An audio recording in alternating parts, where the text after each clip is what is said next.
నేను అమెరికా నుంచి 2005వ సంవత్సరంలో తిరిగి మన ఆర్చ్ డైస్ ఆఫ్ హైదరాబాద్కి విచ్చేశాను. అప్పటి అగ్రపీఠాధిపతి మారంపూడి జోజి గారు నన్ను బోధన విచారణకర్తగా అక్కడికి నియమించారు. నేను బోధన్ వెళ్ళాను. ఆధ్యాత్మికంగా ప్రజలు అభివృద్ధిలో ఉన్నారు, సంతోషంగా ఉన్నారు. కానీ అక్కడి పరిస్థితులు కొంచెం బాగా లేవు. పరిస్థితులు ఏవంటే అటు చర్చి కానీ, ప్యారిష్ హౌస్ కానీ, ఒక హాస్టల్ ఉంది. అవన్నీ కూడా మంచి స్థితిలో లేవు. వాటికి నిర్మాణం అనేది, రెనోవేషన్ అనేది అవసరము అనిపించింది. అప్పుడు కొంచెం బాధ అనిపించింది. కష్టాలు, సుఖాలు అవన్నీ కూడా ప్రజలకే కాదు, ఎక్కువ కష్టాలు, బాధలు అవన్నీ ఫాదర్లకు ఉంటాయని నాకు అనిపించింది. ఎందుకంటే క్రీస్తు ప్రభువే సెలవిచ్చినట్టు ఆయనను తన ప్రజలే నిరాకరించారు. అదేవిధంగా మన ప్రజలు, మన విచారణ వాళ్ళ దగ్గర నుంచి కూడా కొన్ని ఇబ్బందులు వస్తూ ఉండేవి. అప్పుడు ప్రభు వాక్యము నాకు ఈ విధంగా ధైర్యాన్ని ఇచ్చింది. క్రీస్తు ప్రభు సెలవిచ్చారు, మత్తయి 16:24, మీరు నా శిష్యులుగా ఉండదలిచినచో మిమ్మల్ని మీరు త్యజించుకొని మీ సిలువని ఎత్తుకొని నన్ను అనుదినము అనుసరించవలెను. నాకు అదొక సిలువగా భావించాను. ప్రభువే ఇస్తున్నారని నేను ప్రార్థించి ఇక్కడ ఆధ్యాత్మికంగానే కాదు, మరియు చర్చి గురించి, హాస్టల్ గురించి ఏదైనా చేయాలి అని భగవంతుని ప్రార్థించాను. బిషప్ గారికి తెలియజేశాను. అనుమతి ఇచ్చారు. మీరు కొత్త చర్చిని నిర్మించండి మీ ఆధ్యాత్మిక కార్యక్రమాలతో పాటు అని. ఉన్న పాత చర్చి, రేకుల చర్చిని పడవేసి కొత్త చర్చిని ఏ ఫండ్స్ లేకుండా, నిధులు లేకుండా నేను స్టార్ట్ చేశాను. దేవునిపై ఆధారం వేసి ఆ చర్చి నిర్మాణము జరుగుతూ ఉంది. చాలా ఆర్థిక ఇబ్బందులు వచ్చాయి, మరియు ప్రకృతి ఇబ్బందులు వచ్చాయి. అయినా కూడా ఆపకుండా కంటిన్యూ చేస్తూనే వచ్చాము. చివరికి ఆ చర్చి నిర్మాణము 2009వ సంవత్సరంలో పూర్తి అయ్యింది. ఆ చర్చి నిర్మాణం కోసము మా బెనిఫాక్టర్స్ని, ఫ్యామిలీ మెంబర్స్ని మరియు మా స్వంత ధనాన్ని కూడా వెచ్చించాను. ఎందుకంటే దేవుని ఆలయము అది అందంగా, ప్రార్థనాపూర్వకంగా, సుందరంగా ఉండాలని దానిని నిర్మించాము. అదేవిధంగా బిషప్ గారు సహాయంతో హాస్టల్ను కూడా కొత్తదాన్ని నిర్మించాము, మరియు ఒక గ్రాటోను కూడా నిర్మించాము.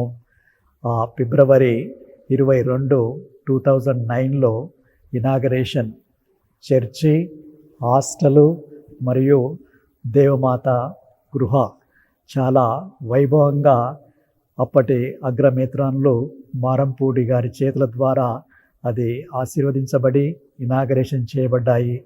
సెయింట్ పీటర్ చర్చ్, హాస్టలు మరియు గ్రాటో. ఆ రోజు ఒక అద్భుతం జరిగిందని అందరూ అంటుంటారు. మేము 3000 మందికి లంచ్ ఏర్పాటు చేస్తే 5000 మంది వచ్చారు ఆ చర్చి, హాస్టలు, గ్రాటో బ్లెస్సింగ్కి. ఏది ఉండకుండా అన్నీ కూడా సరిపోయాయని సంఘ పెద్దలు సెలవిచ్చారు. అదొక అద్భుతము, దేవునికి శక్తి అని అందరూ అంగీకరించారు, భావించారు. ఈ విధంగా దేవుడు కష్టాలు ఇచ్చినా కూడా వాటిని ఎదుర్కొని ఆయన పనిని అర్థవంతంగా, విజయవంతంగా, సకాలంలో పరిపూర్తి అయ్యింది.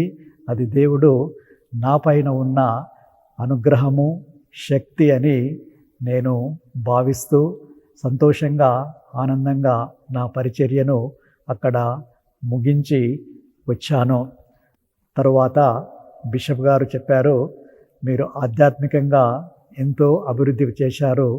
ఇక్కడ బోధన యొక్క విచారణని, మీ సేవకి ధన్యవాదాలు తెలుపుతూ మిమ్మల్ని వేరే ప్రదేశానికి పంపుతారని నాకు ఆయన ఆజ్ఞ ఇచ్చాడు, సెలవిచ్చాడు, రెడీగా ఉండమని చెప్పారు. బిషప్ గారు అక్కడి నుంచి నన్ను వలేరియన్ గ్రామర్ స్కూల్ యాప్రాలకి తీసుకువచ్చి విద్యారంగంలో అభివృద్ధి చేయాలని సలహా ఇచ్చారు. వలేరియన్ గ్రామర్ స్కూల్కి ప్రిన్సిపల్గా మరియు అక్కడ ఒక చిన్న చర్చి ఉంది, సెయింట్ ఫ్రాన్సిస్ జేవియర్ చర్చి, దానికి ప్యారిస్ ప్రీస్ట్గా అప్పటి అగ్రమేత్రానులు మారంపూడి జోజి గారు నన్ను పంపారు. అక్కడికి వెళ్ళిన తర్వాత అక్కడి పరిస్థితులన్నీ కూడా దేవుని ఇష్ట ప్రకారము జరగాలని దేవునికే నేను అన్నీ సమర్పించాను. అక్కడ school, hostel, church, out station, ఇంకో అవుట్ స్టేషను, ఇలా 3 ఉండేవి. ఒక అసిస్టెంట్ ఫాదర్ ఉండేవాళ్ళు. ప్రభు సెలవిచ్చినట్లు నేను సేవించటానికి వచ్చాను కానీ సేవించబడటానికి రాలేదు. ఆ యొక్క వాక్యాన్ని పదే పదే గుర్తు చేసుకుంటూ, ఇన్ని బాధ్యతలు ఉన్నా కూడా ఇది ప్రభు యొక్క పని, ప్రభు మాకు తోడుగా ఉంటారు అని ఆ స్కూల్ పరిస్థితిని గమనించి విద్యార్థులకి ఏది అవసరమో, టీచర్లకి ఏది అవసరమో వాటన్నిటినీ సక్రమంగా మరియు ఒక చట్ట ప్రకారము రూల్సు, రెగ్యులేషన్సు అవన్నీ కూడా ఇటు స్కూల్లో కానీ హాస్టల్లో కానీ పాటించి అటు విద్యార్థులను మరియు టీచర్లందరినీ కూడా ఏకత్రాటిపై నడిపించి ఆ యొక్క విద్యను ముందుకు సాగడానికి ప్రయత్నము చేశాము. క్రీస్తు ప్రభు సెలవిచ్చినట్లు చిన్నపిల్లల్ని నా యొద్దకు రానివ్వండి అని వారిని ఎత్తుకొని తట్టి వారిని దీవించారు. అదేవిధంగా స్కూల్లో పనిచేస్తున్న నేను మరియు ఇతరులకు కూడా తెలియచేసే వాళ్ళము ప్రభు ప్రసాదించే తెలివిని, జ్ఞానాన్ని ఈ విద్యాబోధన ద్వారా ఈ పిల్లలకు ప్రసాదిస్తే వారు మంచి పౌరులుగా ఉంటారు, వారికి బంగారు భవిష్యత్తు లభిస్తుంది, జీవితంలో స్థిరపడతారు, వారు మంచి ఉద్యోగాన్ని పొంది తమ కుటుంబాన్ని ఒక ఉన్నత స్థితికి లేవనెత్తికెళ్తారు. ఇవన్నీ కూడా దేవుడిచ్చిన కానుకలు, ఆశీర్వాదాలు అని మనము గ్రహిస్తాము, వారు గ్రహిస్తారు.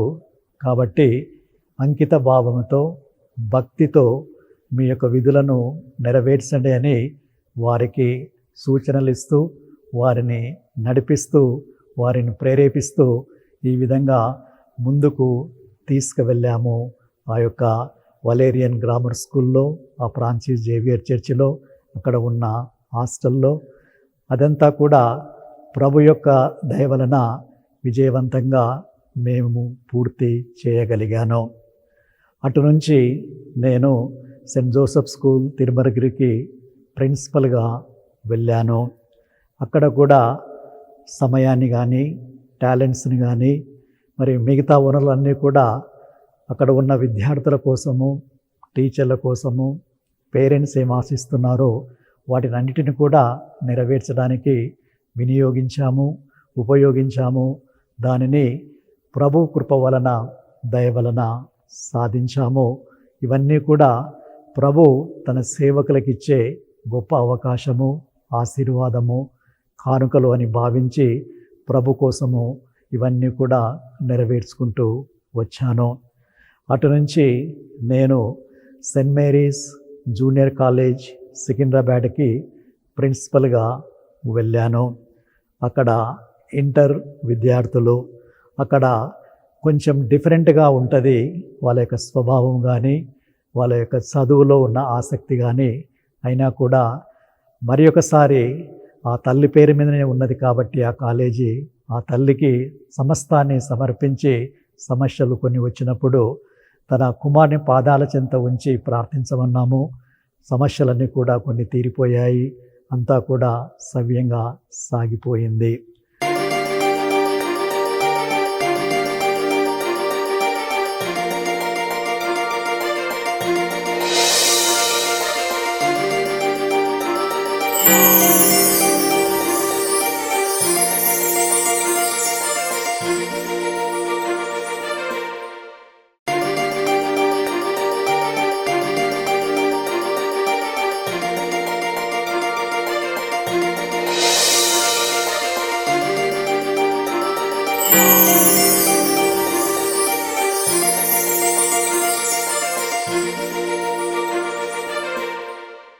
అటు తరువాత నేను సేక్రెడ్ హార్ట్ స్కూల్ హై స్కూల్కి ప్రిన్సిపల్గా వెళ్ళాను. అక్కడ కూడా ఈ విద్యా రంగంలోనే మనసును కేంద్రీకరించి చాలా శ్రద్ధ తీసుకొని అక్కడ ఉన్న వారందరికీ కూడా మంచి విద్యను, సౌకర్యాలను ఇవన్నీ కూడా సమకూర్చి అందరూ చదువులో రాణించినట్లు ప్రయత్నం చేశాము. ఇదంతా కూడా దేవుని యొక్క కృప, మరియమాత యొక్క మధ్యస్థ ప్రార్థన ద్వారా అటు తల్లిదండ్రులు, బిషప్ గారు మరియు మిగతా వాళ్ళందరి యొక్క సహకారంతో ఇవన్నీ కూడా చేయగలిగాము. ఇవన్నీ కూడా దేవుని సేవలో ఇది ఒక భాగంగా భావించి దేవుని కోసము, ప్రజల కోసము ఇవన్నీ కూడా చేశాము. తరువాత బంజారా హిల్స్ ప్యారిస్ ప్రీస్ట్గా వెళ్ళాను. అక్కడ ప్రజల ఆధ్యాత్మిక అవసరాలను తీరుస్తూ బంజారా హిల్స్ నుంచి అమెరికా వెళ్ళటానికి నాకు అవకాశం వచ్చింది. వెళ్ళి నా సేవలను అందించి 2 సంవత్సరాల తర్వాత తిరిగి విచ్చేశాను మన ఆర్చిడయాసిస్ ఆఫ్ హైదరాబాద్కి. అప్పటి అగ్రపీఠాధిపతులు రెవరెండ్ తుమ్మా బాలా గారు నన్ను బిఎడ్ కాలేజ్లో డైరెక్టర్గా అపాయింట్ చేశాడు. అక్కడ నేను 5 ఇయర్స్ ఉన్నాను. అక్కడ స్టూడెంట్స్ అందరినీ కూడా టీచర్స్గా మార్చడం మన విధి.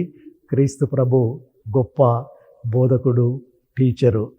క్రీస్తు ప్రభుని చూడండి, క్రీస్తు ప్రభుని అనుసరించండి అని వారికి ఉపదేశిస్తూ వారిని మంచి టీచర్లుగా చేయడానికి మేము ప్రయత్నం చేశాము. అటు తరువాత మన cardinal Poola Anthony archbishop of Hyderabad BEd college నుంచి రామంతపూర్ క్రైస్ట్ ద కింగ్ చర్చికి 2024 సంవత్సరంలో నన్ను ట్రాన్స్ఫర్ చేసి ప్యారిస్ ప్రీస్ట్గా అపాయింట్ చేశారు. ఇక్కడికి వచ్చి పరిస్థితులను గమనించాము. మరియు Ramanthapur Christ the king church నిర్మించబడి 50 సంవత్సరాలు అయ్యింది. దాని జూబిలీని చేయాలి అని మేము కొన్ని రిపేర్ వర్క్స్ ఇక్కడ కూడా ప్రారంభించాము.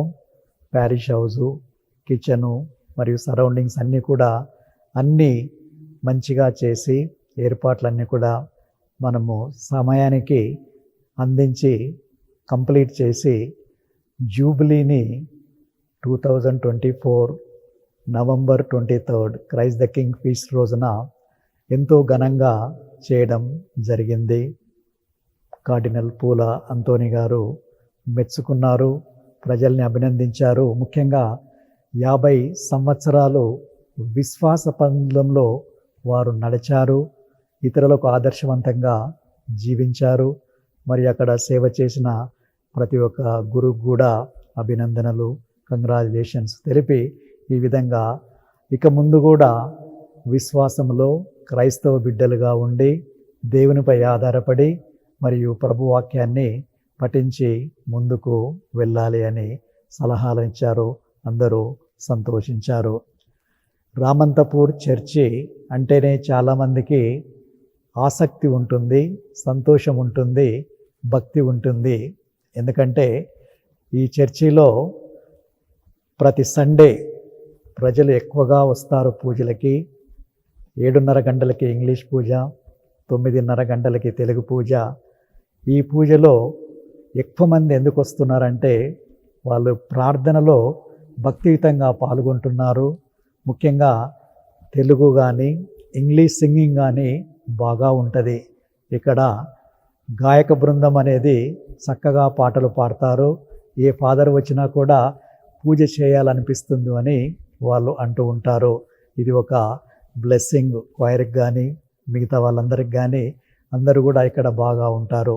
సో ఇక్కడికి వచ్చిన తర్వాత అది ఒకటి చాలా సంతోషాన్ని ఇచ్చింది. జూబిలీని చేశాము.